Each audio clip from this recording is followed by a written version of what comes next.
Hello, everybody. Welcome to the Buckeye Weekly podcast.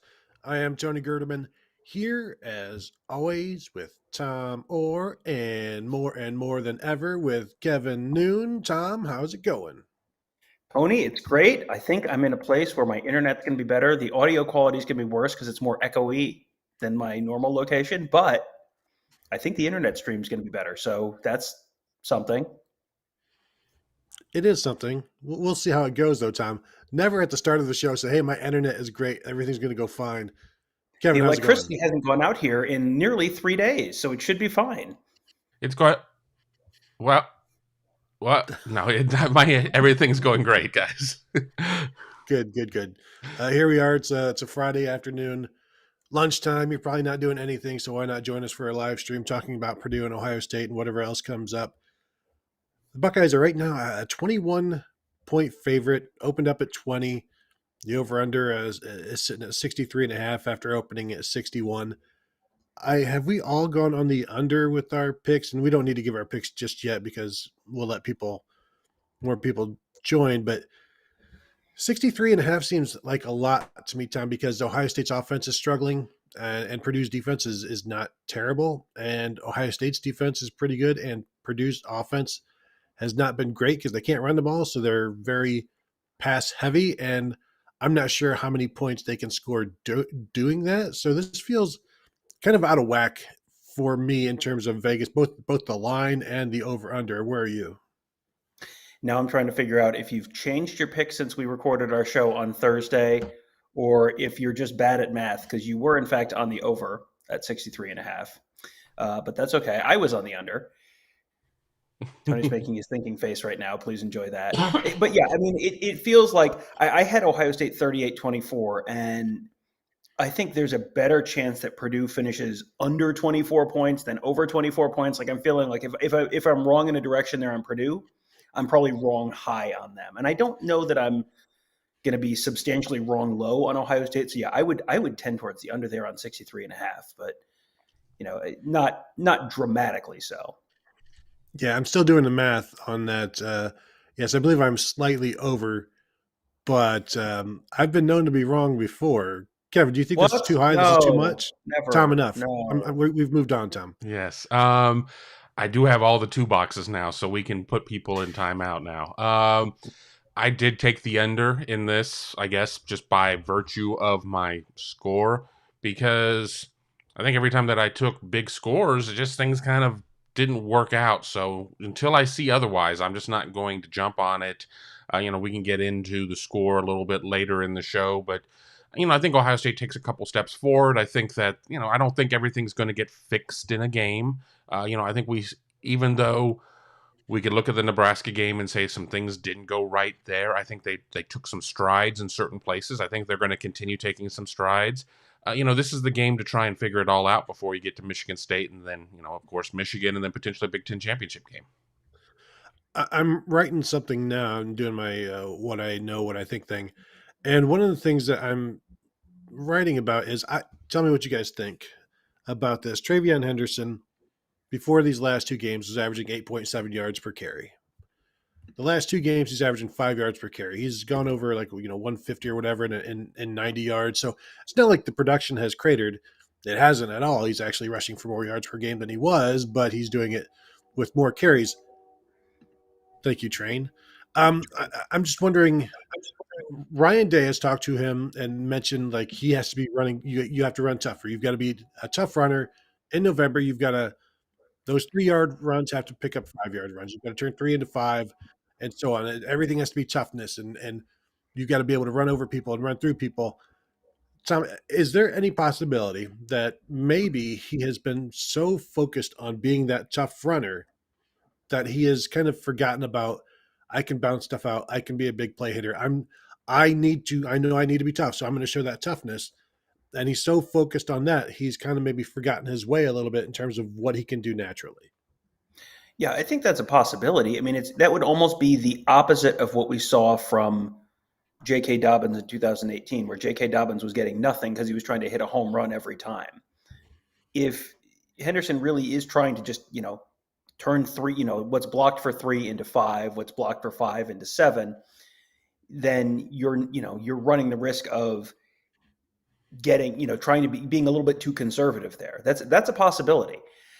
I think there are probably other bigger issues, and I talked to Ross Fulton on Yeah. Friday morning show about some of those issues and the offensive line and kind of a lack of cohesion in the offensive line, maybe where you're leading to some miscommunications, guys not getting to the second level, which leaves unblocked defenders in the hole, which means that Travion Henderson, who if you can block him for 5, sometimes you get 60 out of that because he can make that one guy miss or make that one cut that really makes it, turns a good gain into a spectacular gain.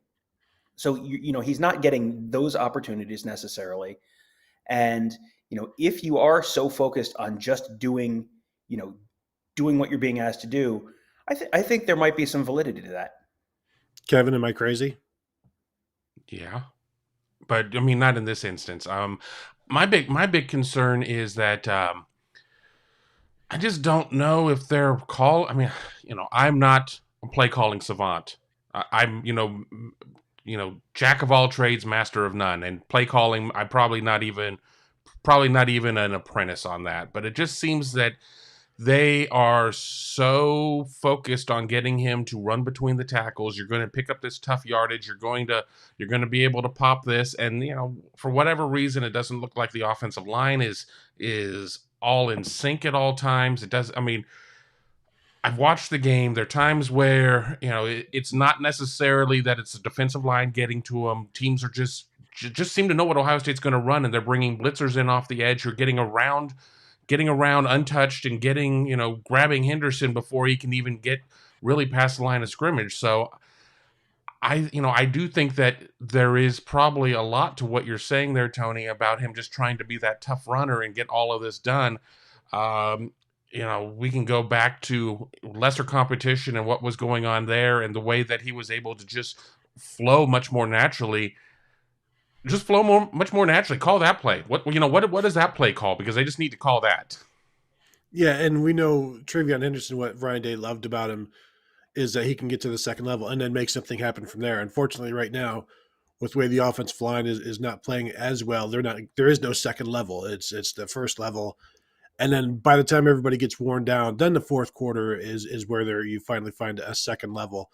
And what was it last week before he even it was fourth quarter before he had a carry of more than 6 yards before anybody did. And that gives you an idea of, things, the offensive line is not playing as well as it should, but they feel like it's just a matter of better communication, actually, keeping the blocking the right guys, and a whole bunch of fundamental stuff that they feel like they can get worked out pretty quickly, which they should, since these are all guys who have been doing it for a while now. Even Paris Johnson, even Luke Whippler at this point, they're no longer new starters. They're their 10th, 9th start, so they are certainly well enough experienced at this point.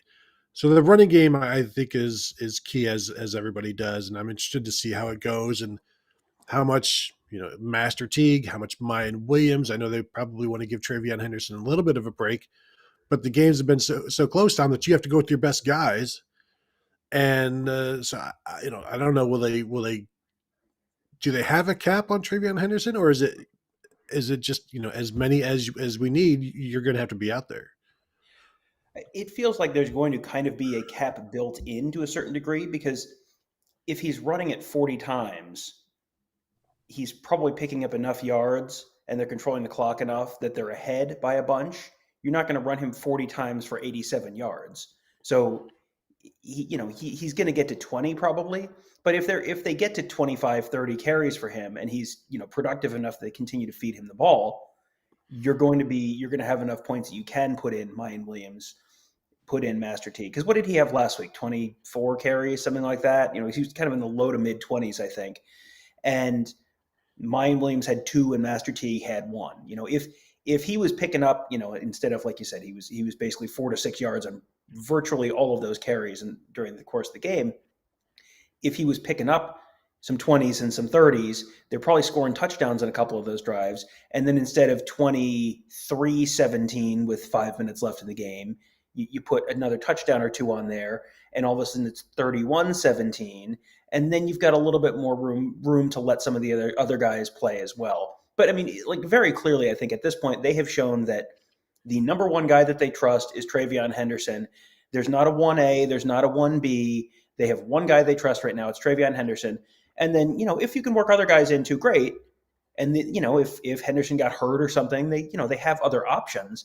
But very clearly, they have one choice that if it's up to them, they're going to give the ball to TreVeyon Henderson, and he's going to be that dude, and they're going to ride him as long as they can. Yeah, it sounds like he's basically the Steel Chambers of the running backs eventually. Kevin, the passing game, Purdue has some pass rushers, but and for all of the attention that George Karlaftis receives, he has 3 sacks on the year. And I know you've done a bunch of numbers breakdowns. Purdue, I think, has 15 sacks on the year total. Their 2 leading sackers each have 3. So like they have more attention than maybe they have production, but that doesn't mean people should be taking Karlaftis lightly, because Ohio State certainly isn't. Right. You don't need to record a sack or a TFL to be disruptive. I mean, you hear about production points and havoc and things like that, and Purdue certainly can create that. But no, the numbers do not show a defense it's not going to be like Michigan State next week, which has like a bajillion sacks. Purdue, that defensive line is all about Karlaftis. I mean, he can do a lot of things there, but he has 3 sacks. You go through, I mean, they've got one linebacker that's, got some pretty decent numbers, but they're not a defense that just has a lot of negative plays associated with it. But don't fall into the trap of saying, well, since they're not sacking the quarterback, that means that they're just taking a book out there and drinking some Earl Grey tea while the offense is out there running around. They do some things. So, Ohio State needs to treat them as such, but the real test is going to come the next 2 weeks.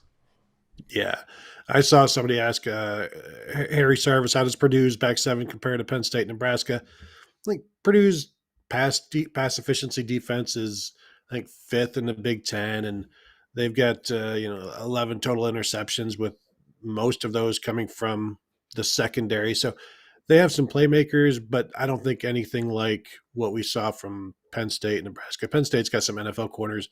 Nebraska, with their secondary, also with JoJo Doman, like he's like a linebacker safety who can, cover like Daxton Hill at Michigan almost. He's crazy.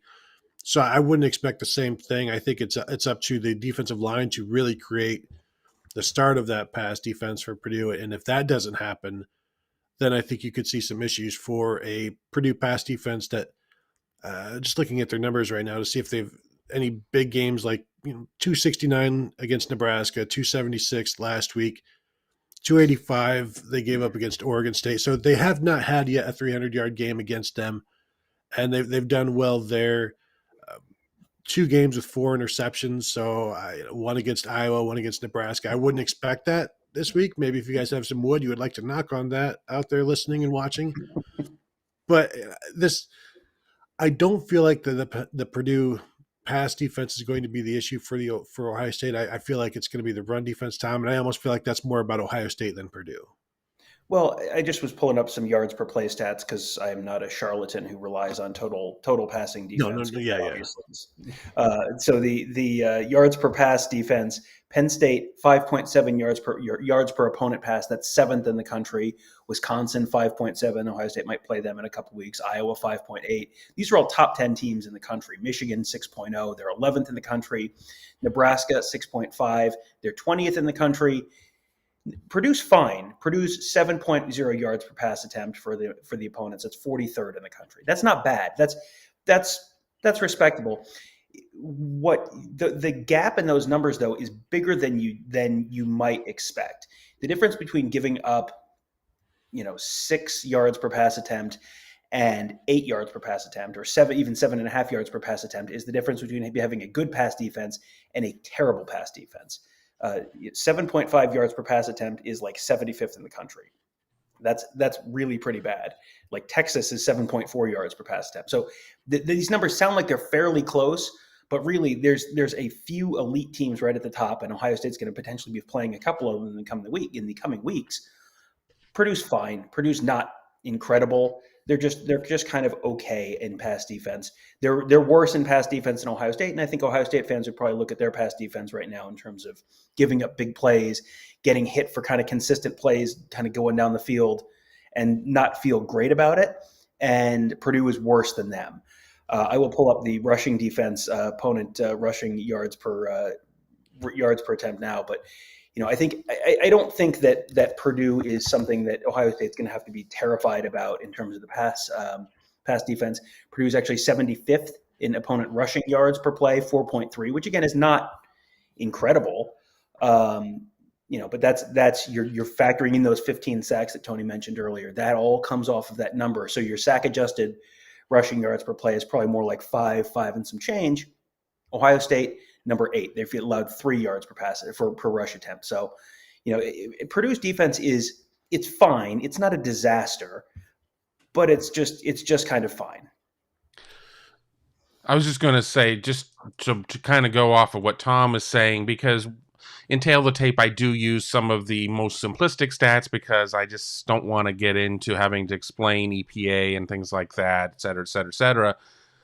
Purdue has gone against some pretty horrific passing teams. Mm-hmm. So don't let the number, because if you just sit there and say, what's the number, what's the yardage that that they're giving up a game, they gave up 99 to UConn. UConn is horrible. They gave up 52 passing yards to Wisconsin, and this is before Wisconsin said, hey, maybe we should start playing, and I'm not ready to say that they're a passing juggernaut. They gave up 100 against Illinois. So, that really kind of, that juggles the numbers around a little bit. So, yes, they've not given up 300 in a game. I don't know if anybody's really tried to press them that much. If I'm looking at attempts that teams have gone against them, only 30, 32, 38. The only team that's tried, more than 35 pass attempts was Oregon State in week 1. And if we look at passing offenses, the top passing offense that they've gone against is 35th in the nation, and that was Nebraska, who averages 264.8. So if Nebraska's the top passing offense that you've gone against, Ohio State's averaging 352.8. That number is on the decline a little bit, right? Or is not on the decline, I'm thinking on the rushing, but the number may be a little artificial because it's so unbalanced right now with where the offense is. But, I'm looking here. Oregon State is 91st throwing the ball. UConn's 114th. Illinois is 124th. Minnesota's 122. Iowa's 108. Wisconsin's 121. There's something to be said about that. Kevin, you mentioned you don't like to explain analytics and stuff. I'm the same way when with like the Large Hadron Collider. It's like I know about it, but it would take a lot of time to explain to others about it. So it's like it's not even worth it. See a question here from RK. Where has Tyleik Williams been? He's been playing. He's just been kind of quiet. I know his snaps went down quite a bit a few games ago, but he's been back in there. And I think maybe the defensive ends are just taking all of the sacks right now. So maybe that's not a bad thing. And so you're seeing production from everywhere on the defensive line to make the freshman defensive tackle look almost a little bit invisible, which is good when you've got other players stepping up and not just one or two guys. And you're wondering like, hey, where's this guy been? It's like, well, it's because Tyreek Smith is coming off the edge and not allowing the defensive tackles to get there, or the defensive tackles are pushing the guys out into the defensive end. So I think that's actually kind of a good thing. And also maybe there's some freshman wall there. I know he tweeted out a couple weeks ago something like free Tyleik or whatever. And, that's also up to him. And I think we all saw a lot early, and maybe we should have expected the freshman wall, or just not even necessarily the freshman wall, but just a come down, especially as other guys pick up steam. And as Brian Day has said, for the past couple of weeks, guys the veterans start to play more veteran, and they do more. And we've seen Jerron Cagetown, we've seen Antoine Jackson, all of these old guys really stepping up. And while Tyleik Williams is still playing, they've been getting to the quarterback, and he hasn't.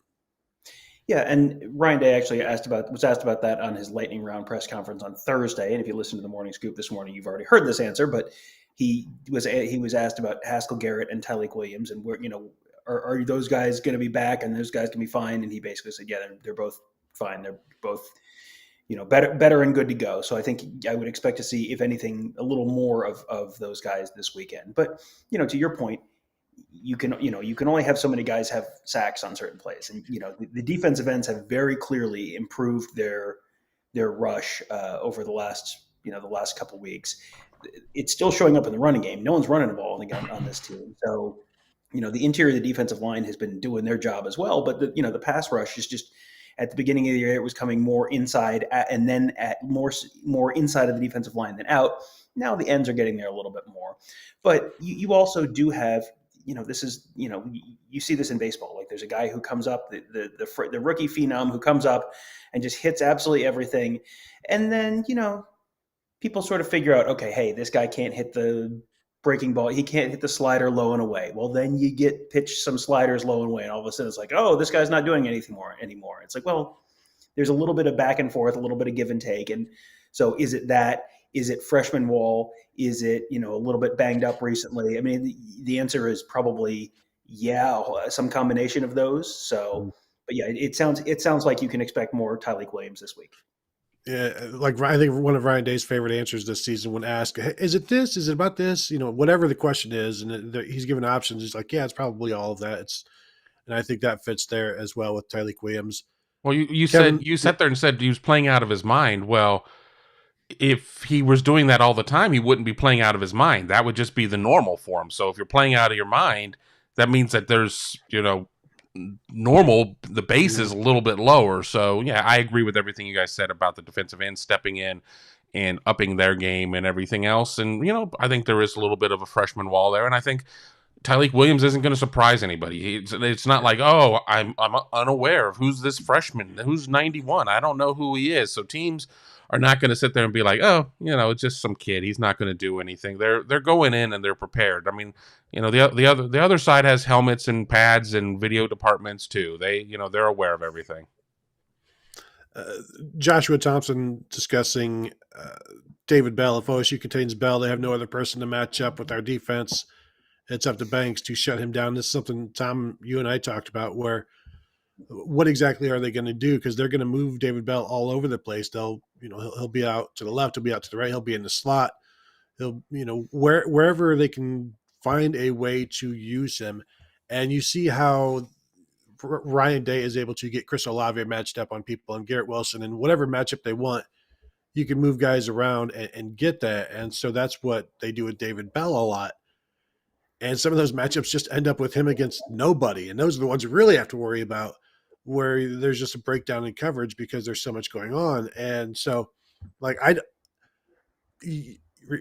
would they just go with one guy, Kevin? You remember when they went with Bradley Roby and over Jared Abbrederis, and we're just like, we'll put everybody else in the run game and against Wisconsin, and Bradley Roby, you just do what you can against Abbrederis. Abbrederis finished with like 200 yards receiving, but also Wisconsin was shut down in the running game. So I know people don't think that worked, but it worked perfectly because they stopped the run, and that's how Wisconsin beat you. And so now I don't think they do that with David Bell, but I would love for 60 minutes to watch Denzel Burke and David Bell chase each other around and just go at it. But I don't think they're going to do that. What are you expecting from David Bell and the defense? No, because Purdue can't run the ball. So, I'm not saying it's an apples to apples comparison of put everybody else to stop the run. Purdue's got some other guys out there that can catch the ball. I mean, they are more than David Bell, and everybody's talking about, well, David Bell did this against Michigan State, and David Bell did this against Iowa, and yes, he has 22 receptions, I'm like 450 yards over those games, but he's only scored a touchdown. He's only scored 5 on the season, 1 in each of those games, and then he had a game where he went off, and I think that one was against Air. So, it is what it is, but I don't think that you can sit there and just have one person try to bird dog him the whole game. I think that there are other valuable weapons out there for Purdue, and I think that when you let an opponent completely get you out of what it is that you're doing, Ohio State's number 4 in the nation for a reason.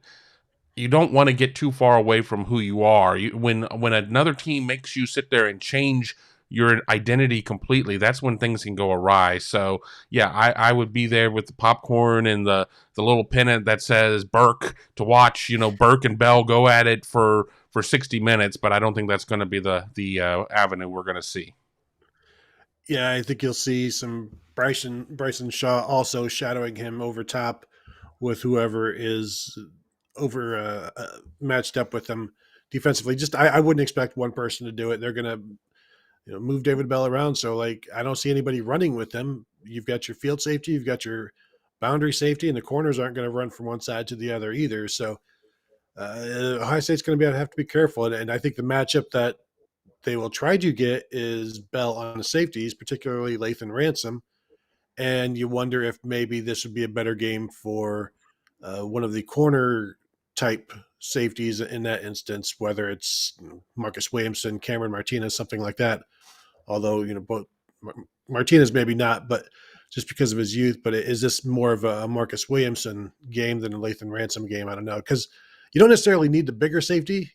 Not with this running game. You just need the best cover guy that you can get, and the three best cover guys that you can get out there, and go with that and see what happens. But even if David Bell goes off, as Kevin said, Bell has scored in 3 games this year. One game of 3 touchdowns, I think, against UConn, right? Is that what we all decided? And then I've got one it. touchdown. I was going to say, I've got it here. Yeah, that was UConn. He was 6 for 121 and 3 touchdowns. So I think by us, Tom, just belittling him in this one and saying, but he hasn't done anything. Like, yeah, he puts up a bunch of numbers. He's like A-Rod, and except when you get to playoffs, he does nothing, or hits a home run when it's 17. They're down 17. Tom's a Mets fan. He doesn't know what the playoffs are. Sorry. How can I have no, you have no good sports teams in your life that I can actually just apply, like as a fan, like, yeah, the Crew. This is like, Tom, you're 8, you're 8 years and under team when, and I don't even know enough about that to make any sense there. But what was I talking about? And then can you answer that about that? David Bell. And I'm going to kind of disagree with you guys on this, because I think you go through the rest of the guys on Purdue's team, and David Bell is averaging 15.6 yards per catch. There's no one else in their top. You have to go down to a guy who has 5 catches all year to find someone else who's within 5 yards per catch of him. There's no one else on that team that scares you. And, Bell is averaging 125 yards per game. The guys behind him, 40 yards per game, 44 yards per game, 35 yards per game. It just there's no one else on this team that's going to consistently move the chains. Like, you're going to pick up a first down here and there, but I don't think there's anyone else on this team that can beat Ohio State. I don't think Purdue's super likely to beat Ohio State, but if Purdue does beat Ohio State, it's because it turns into the David Bell show.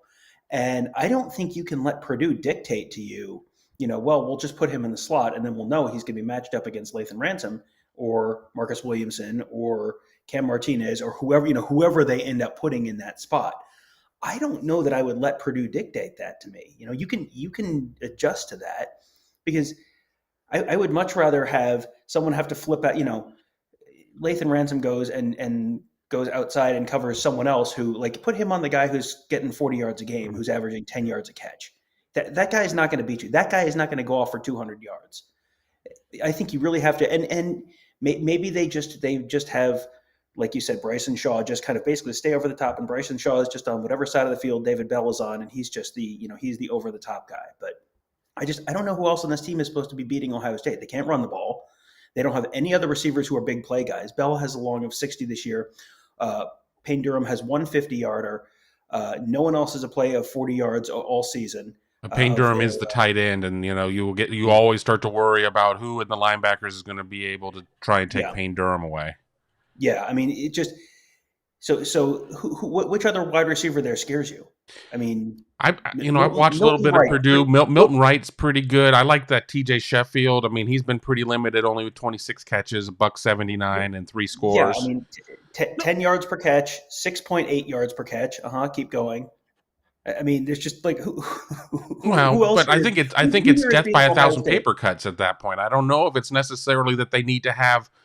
Not everybody's going to have a Wilson and Olave. Oh, and Jackson Smith and Jigba, and continue going on. But I think that it's Bell and then death by 1,000 paper cuts, because if you put all of your attention into Bell, I think Milton Wright or TJ Sheffield or, certainly as I'd mentioned, Payne Durham, the tight end, I think that there are opportunities there.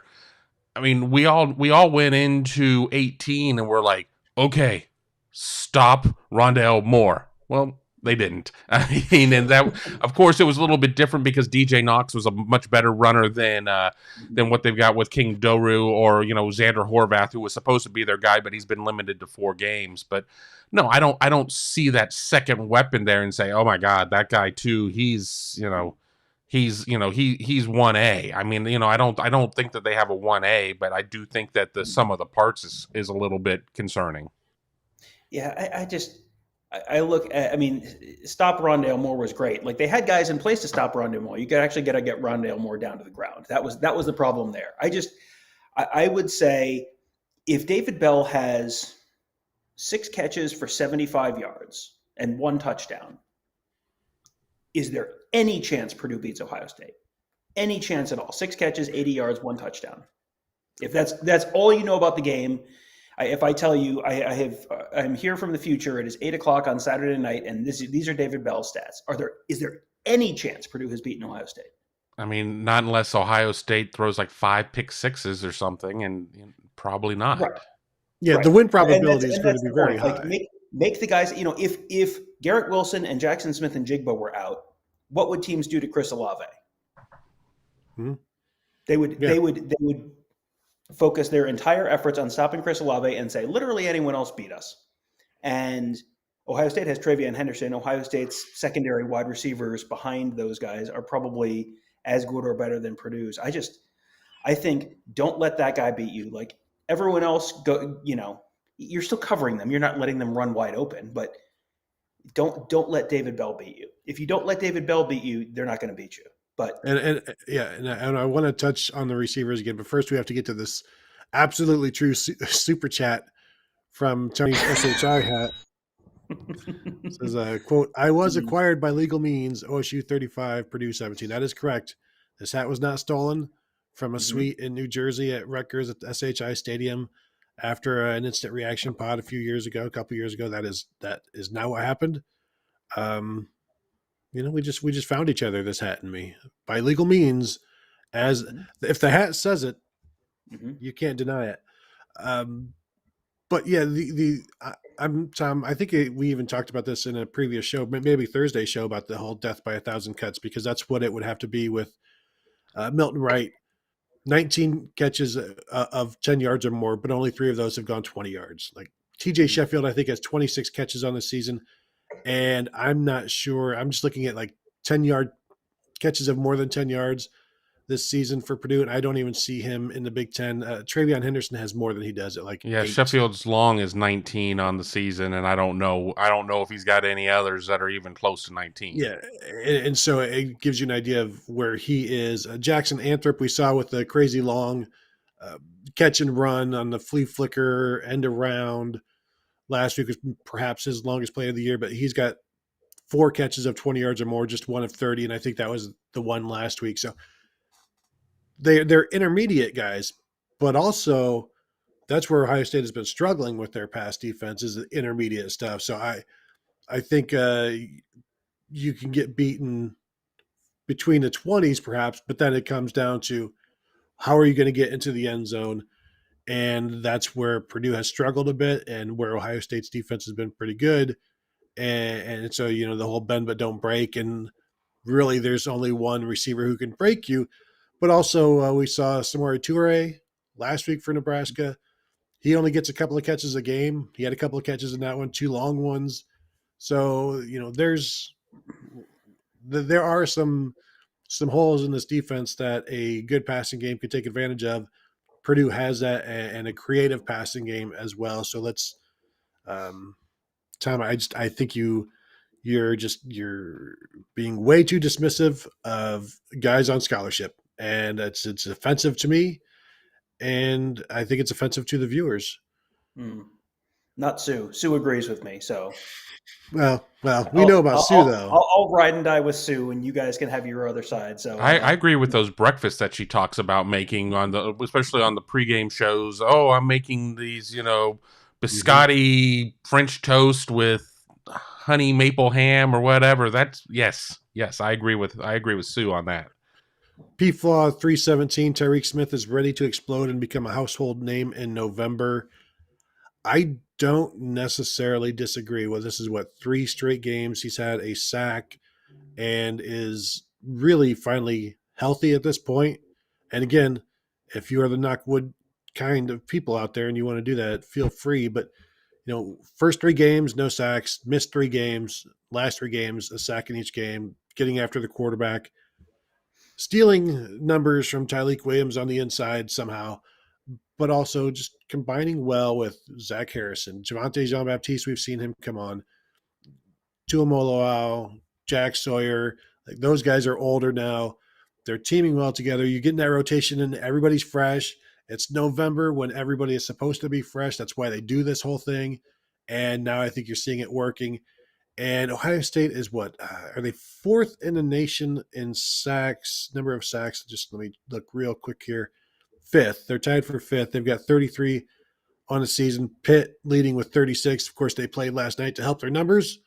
So that's why I was one off. But I would expect another few sacks because Purdue doesn't protect their quarterback all that well either, Tom.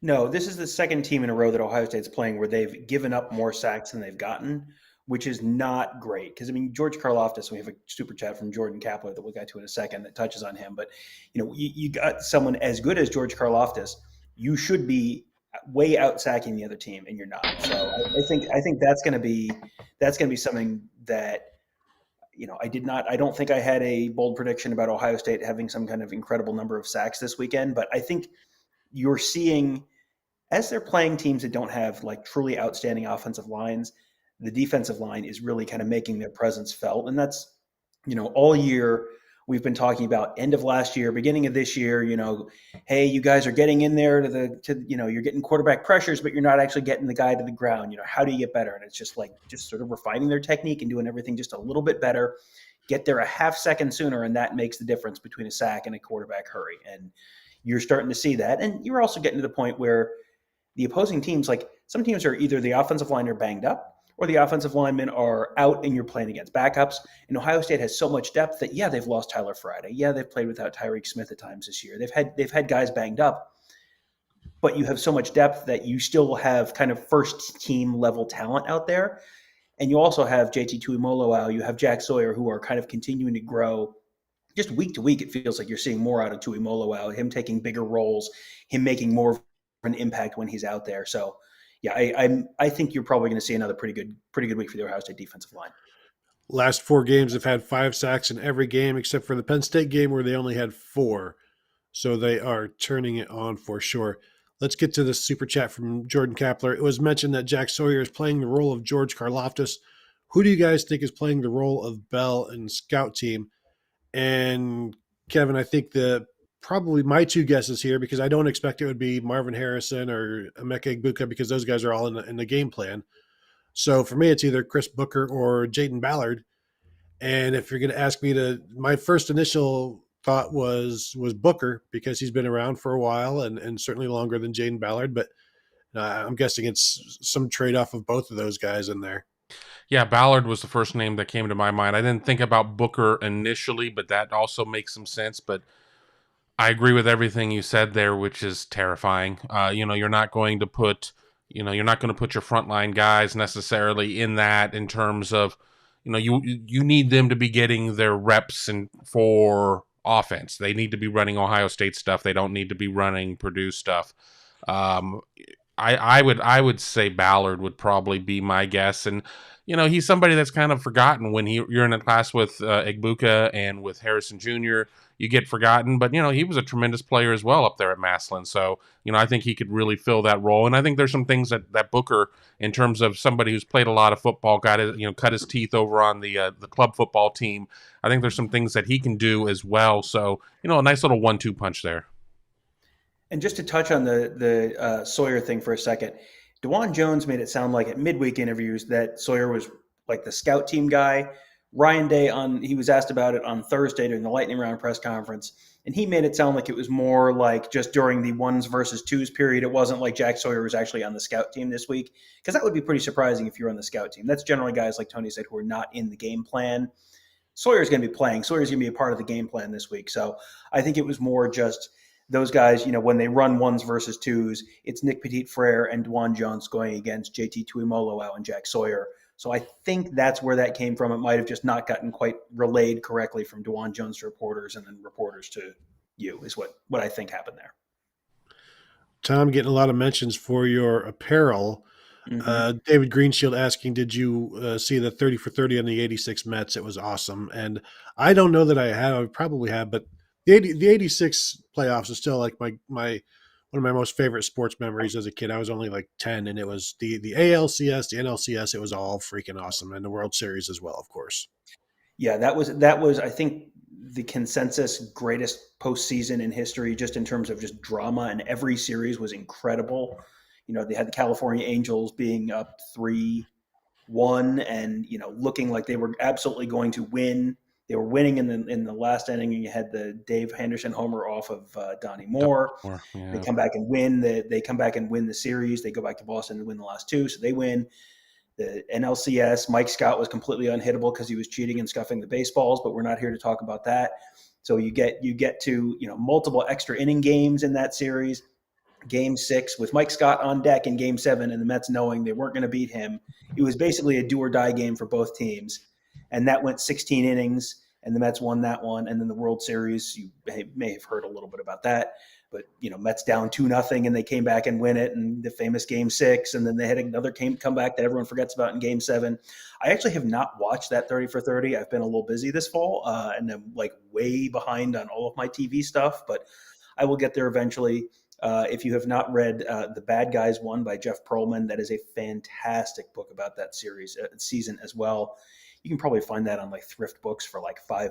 It is, if you are a baseball person at all, that is a great inside look at that team.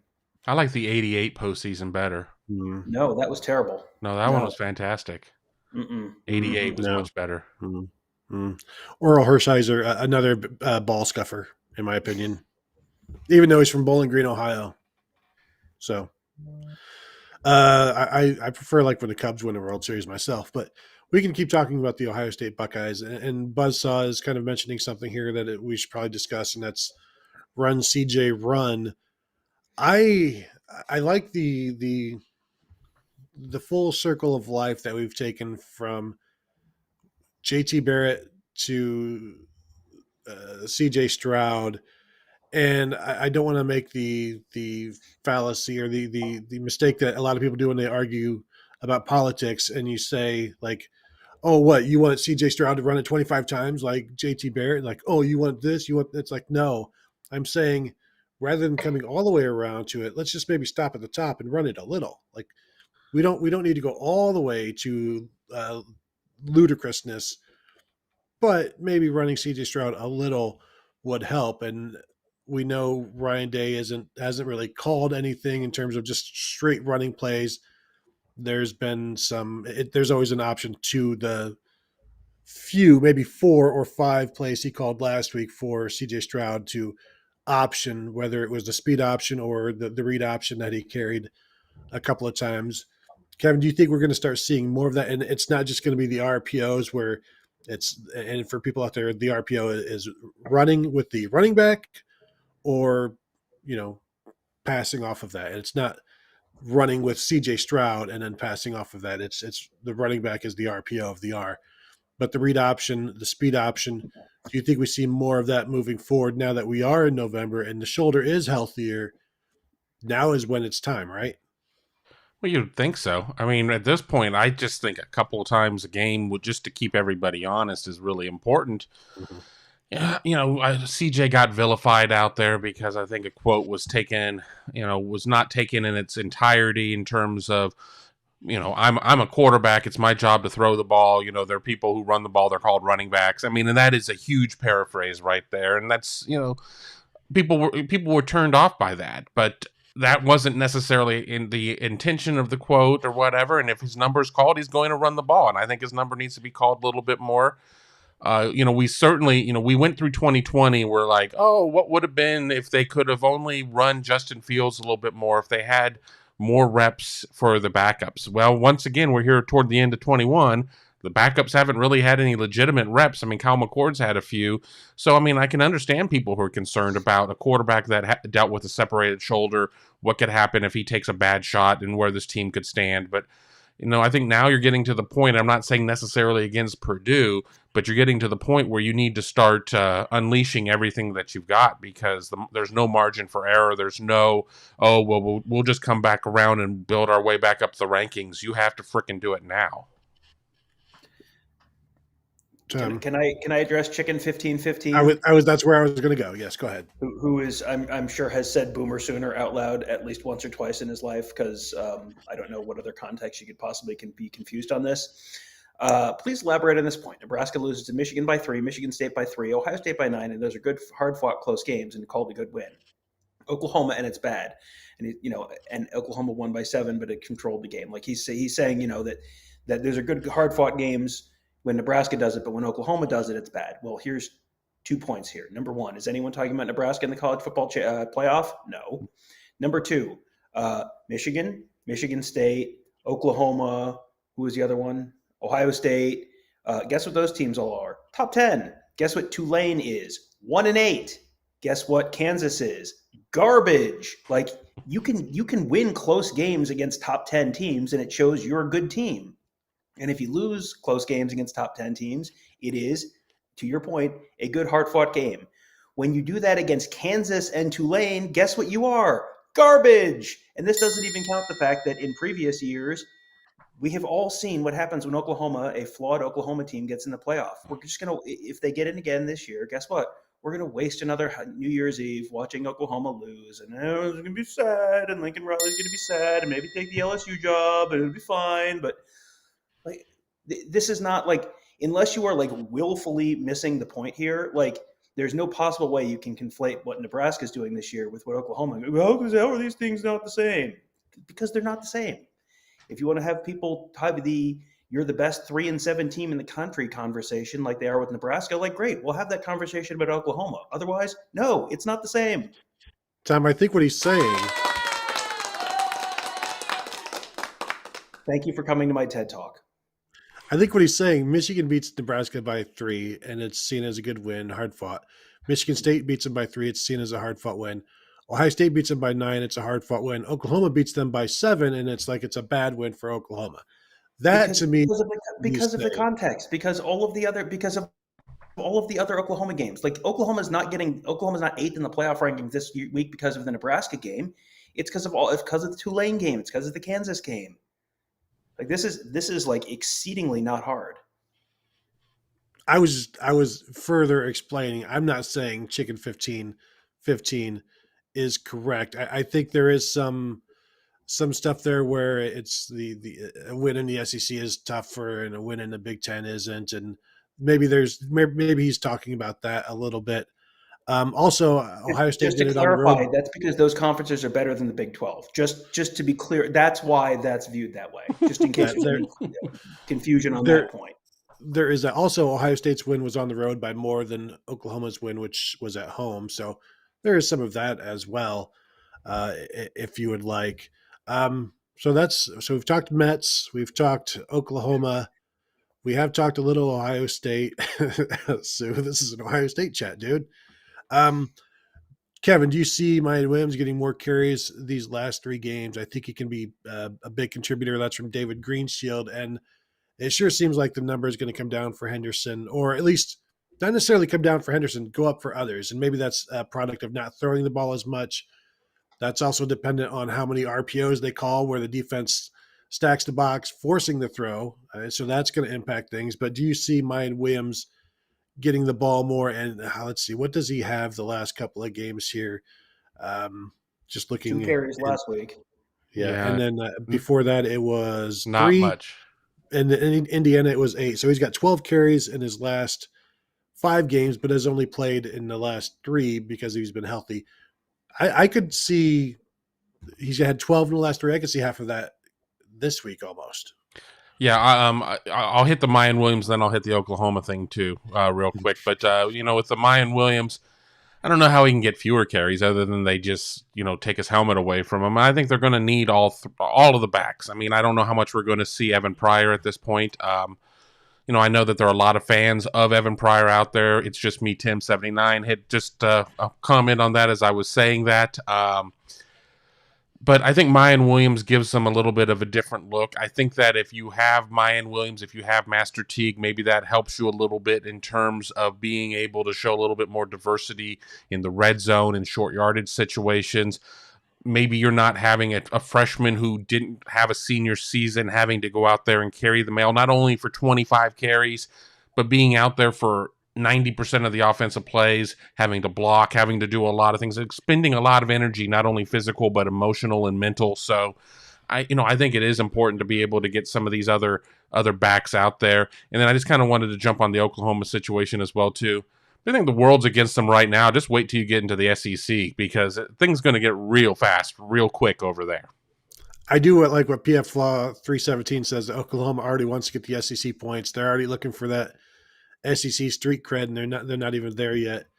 But I mean, there will be several seasons with 2 to 3 losses in conference play. But the good news is those don't count like real losses. So it's like 1.5 losses there, and if you play well enough and you beat a couple of teams that the committee kind of likes, they can keep you in there. Do we want to go over our score predictions and what we think is going to happen? I finally sent in my pick to Mark at like 12:30 at night, and I know we're going to run it. It might already be running right now, and I was like, shoot, and I had to type it on my phone. So if there's any typos in that, and he didn't fix that. Posted. It's not posted yet. I just looked. But I believe I went 41-24, and the more I talk about this game with Tom, the more I talk about it with Kevin, the more I talk about it with viewers, I feel like 24 is too many. I feel like I'm convincing myself, like, well, where are the points going to come from if it's not 2 touchdowns from David Bell and a trick play or something like that? And I don't know that there's going to be all of that going on. I like what the Ohio State defense is doing. Still have these issues with the pass defense that you want to see strengthened and shored up, but I'm going to stick with 41-24. I feel like it's too high, which is another reason why I've talked about the over-under to start the show. I think 24 is too high. Won't shock me if 42 is too low. So maybe, Tom, the over-under is exactly the over. Take it the over. It's going to be like 49-17 or something. 49-17 would surprise me. That would be a pretty big statement by Ohio State. And there was a question just a second ago about someone who, Jordan Kennard wants to know, what would you make of this Ohio State team if they were to come out and blow the doors off of Purdue? I mean, that would be impressive to me. But at this point, this is Ryan Day all year has said that they were kind of in just win baby mode. And I don't know that I necessarily agree with that for the whole season.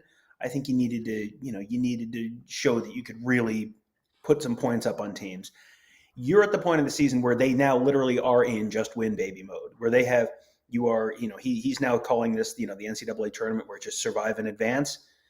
The NCAA tournament, to win the NCAA tournament, you got to win 6 games. Ohio State right now to win the national championship needs to win 6 games. And, maybe there's a way they can lose. And if a bunch of other stuff happens, they can still get in.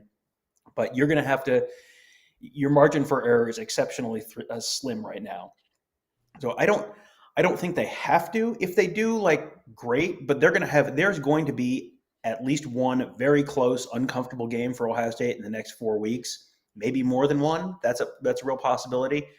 I think Ohio State, the best part about Ohio State winning big this week, if that happens, is you get those guys off the field and you get CJ Stroud fewer chances to get hurt. You get Travion Henderson fewer hits on his body. You get Garrett Wilson. You get Chris Olave, Jackson. You get all those guys off the field because the next 4 weeks are going to be a war because their schedule is very, very backloaded this year.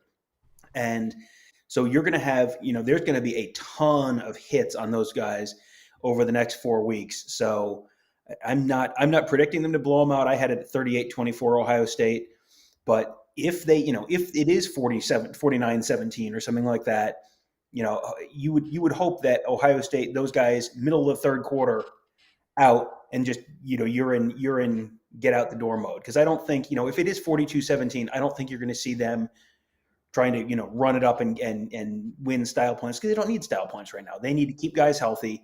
survive in advance, move on to Michigan State. Biggest loss for the Purdue Boilermakers this year by 17, 30-13 against Wisconsin 3 weeks ago, Kevin. Yeah, I took probably the most conservative score out of the group. I have 34-21, and I think that was an overreaction to just probably rewatching the Nebraska game and everything else. I generally write my prediction coming right out of tail of the tape. I've got all these numbers swimming around my head. Thankfully, we've had Tom Orr here to set me straight on not worrying about the rest of the Purdue receivers not named David Bell. No, but all joking aside, I think that this is going to be, of all of the games that Ohio State has there, it's the team that they're playing with the least name cachet to them. And even though Purdue has played Ohio State so close, Purdue hasn't beat Ohio State in Columbus since, oh my goodness, it's been twice since '67. I mean, I don't even remember the last one. It was, I don't want to pull up Winsipedia right now. It's running slow. I've got it.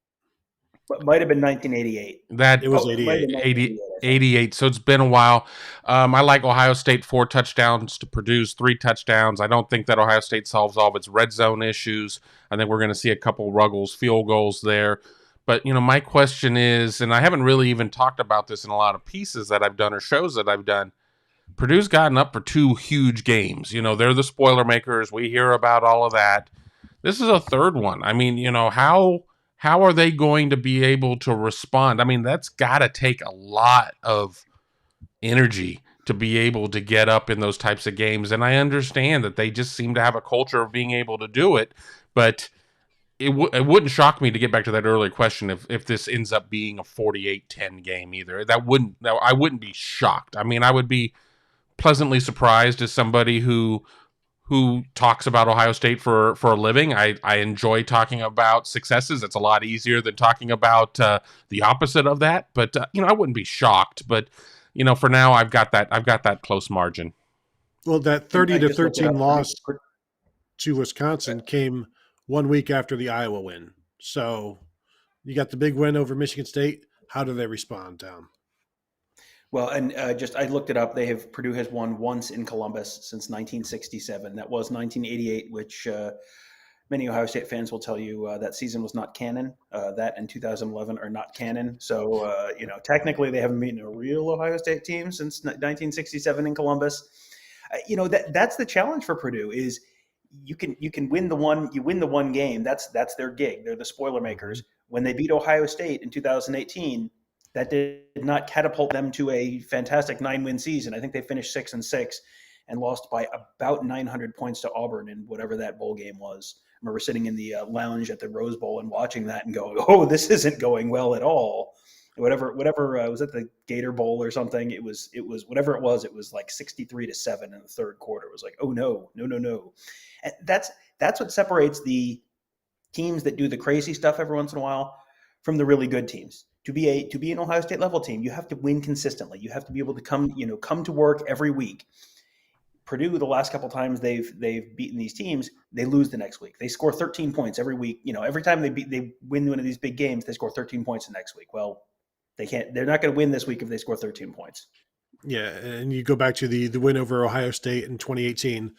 The next week they lose at Michigan State 23-13. And there you go. Anything else before we go? We need to address what Mike Kruger says there, because obviously he must be a member of Buckeye Scoop if he knows about the Sheep League. So I mean, we gotta show that love. Yes, Mike, thank you for your congratulations. I will rule over you benevolently as king of the Sheep League. We have a competition on the board to see who is most in touch with the common man, who is the most relatable, most lovable, some might say. I am number 1 overall. I also won the week-to-week competition. I was crowned champion today. My crown's right over there. I can't get it right now. It's just out of reach, but it looks very. You brought good. It with you to Del Boca Vista. So thank you, Mike, for acknowledging my championship. It does mean the world. Congratulations, Tom, on winning a Family Feud style competition on a message board. Want to guess how good Gert is at it? Better than Noon. Very good. Wait. Well, here's the thing. I got in late, so you had more points to earn because I didn't play the first 2 weeks. So no. Still won by 3.5 points. All right. Anything else before we go, fellas? I think we were looking at keeping this in an hour. Mhm. So what's Jordan Kennard here have? I just wonder, as both a fan and an analyst of the game, if this OSU team can get this offense into top gear, then perhaps they can really compete for a national title. I have to think the skill is there. I think the skill is absolutely there. It's just a matter of not making unforced errors, for one. Just that the offensive line getting back in sync will help. And are they not in sync because there's moving parts constantly at this point? Perhaps, but also the communication needs to get better, and maybe that's because they keep moving, and you almost never know who's going to be next to you from one play to the next, and so that's certainly not easy. I think the only people who know are going to be next to each other is like Paris Johnson knows Luke Whippler is going to be on his left. Luke Whippler knows Paris Johnson is going to be on his right, and everybody else you don't know. Like Paris Johnson from play to play won't know if it's going to be Nick Petit-Frere or DeJuan Jones, and where's Matt Jones, where's Thayer Munford. So I think that's all kind of difficult. But at this point, you've got to just tune in and like lock in. And they've really, really harped on that in practice this week and in meetings and all of that. So I would expect a cleaner offensive line performance this week. And maybe this is kind of sets the tone for what the offense needs to be. Because if the offensive line is there, then I think they get back to being the 49 points, or not necessarily down the stretch because it's tough for defenses, but 30, 38, 42, stuff like that, where you're winning by more than just, it's not a hard fought 24-17. It's a hard fought 42-20, something like that, Tom. Yeah, that's sounds about right. I mean, 42-20, I think that's about right. And again, like if they do that, that's great. Like I think Ohio State fans need to recalibrate their expectations right now in terms of what, at the end of the game, what makes you feel happy right now. If they win, you should just feel happy. Like there are not that many other teams in the country that are substantially better than Ohio State. So if Ohio State just kind of like keeps winning, every game left on the schedule is winnable. So as long as they keep winning, they're in good shape. I mean, Georgia has had Georgia's kind of been acknowledged or viewed as the clear number one. They just had a linebacker who's off the team or suspended from the team for disciplinary reasons. I think they just had a wide receiver get hurt. Am I right about that? Didn't their big deep threat wide receiver get hurt? Maybe I'm I don't know confusing that. with someone else, but I think they've had a couple personnel issues where okay, how great are you now? And I don't know that Georgia is quite as battle tested as Ohio State is this year because they just really haven't had to play a very good schedule. Yeah, so. they did have a receiver get hurt. It wasn't one of their main guys, but certainly, in an offense that's got a lot of complementary parts, it's still significant. Yeah, so that's there is not a game that I say Ohio State cannot win this game moving forward, but also I don't know that there's a game that I would say Ohio State can't lose that game moving forward. So, it is going to be 6. A lot of times you'll hear coaches use that NCAA tournament analogy, and it doesn't really fit. Ohio State has tough enough opponents coming up that they're not a 1 seed or a 2 seed in the NCAA tournament. They're a 4 or a 5 seed right now, and you are to the point where any of these games are losable if you don't bring your A game, as Ohio State fans know, using an NCAA tournament analogy from earlier this year. And they also know from playing Purdue, where they have lost 4 of their last 9 matchups against the Boilermakers, which is pretty incredible. I will leave everybody with this. I got an email from sportsbetting.ag with some potential semifinal matchups, and Ohio State would be a 6-point favorite over Oklahoma, in case anybody in the chat cares about that, if you're interested in that sort of thing. So that is that. I will also tell you that I'll throw some others out there, and we are going to have to go. I've got to grab some lunch, and I got to get some work done. So Georgia -2 over Alabama, Georgia -6 over Ohio State, Georgia -12 over Oklahoma, in case anybody in the chat is interested in that. Georgia -15 over Cincinnati, -17 over Oregon, Alabama -4 over Ohio State, Alabama minus 10 over Oklahoma, in case anybody in the chat is interested in that. Cincinnati minus 3 over Oklahoma as well, in case anybody in the Did chat. you get the one from Maxim Bet? Because I got that one today too, which expands I- it out even more. Somehow they have Ohio State as a 6.6. I think that's a typo. 6.6 point favorite over Oklahoma, 9 point favorite over Cincinnati, 10.5 over Michigan if that were to happen in a semifinal, 16.5 over Michigan State, 17 over Notre Dame. And just before we go, since Oklahoma has sort of been the topic du jour, who wants to tell me where of the 130 FBS teams Oklahoma ranks right now in opponent average yards per pass attempt? 130 teams in FBS. 96.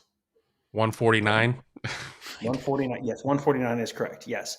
No, 111th. So they are just behind such notable, extremely good defenses as Navy, Maryland, and Texas Tech, 2 spots ahead of UConn, although that is just basically a rounding error at that point. They are the same exact yards per pass attempt defensively as UConn.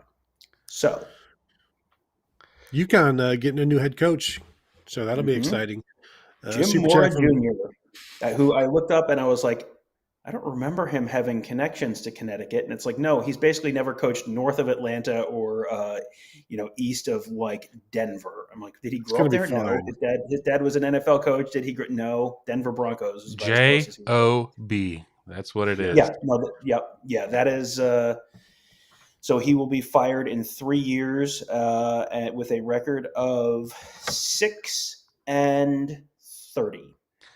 And he'll put 7 figures in the bank. So This we should all be so unlucky. We should all be so unlucky.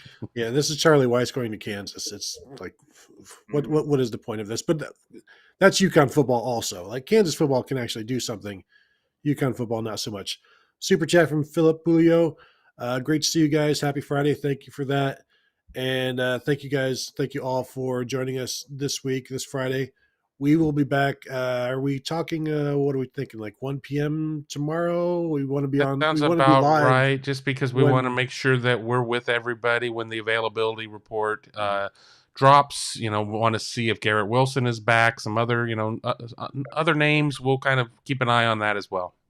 So look for that tomorrow. Go ahead and hit the subscription, the notification bell right now, and we'll let you know when we go live tomorrow. And whenever we drop any other kind of video. So thank you guys for joining us, and we will talk to you tomorrow.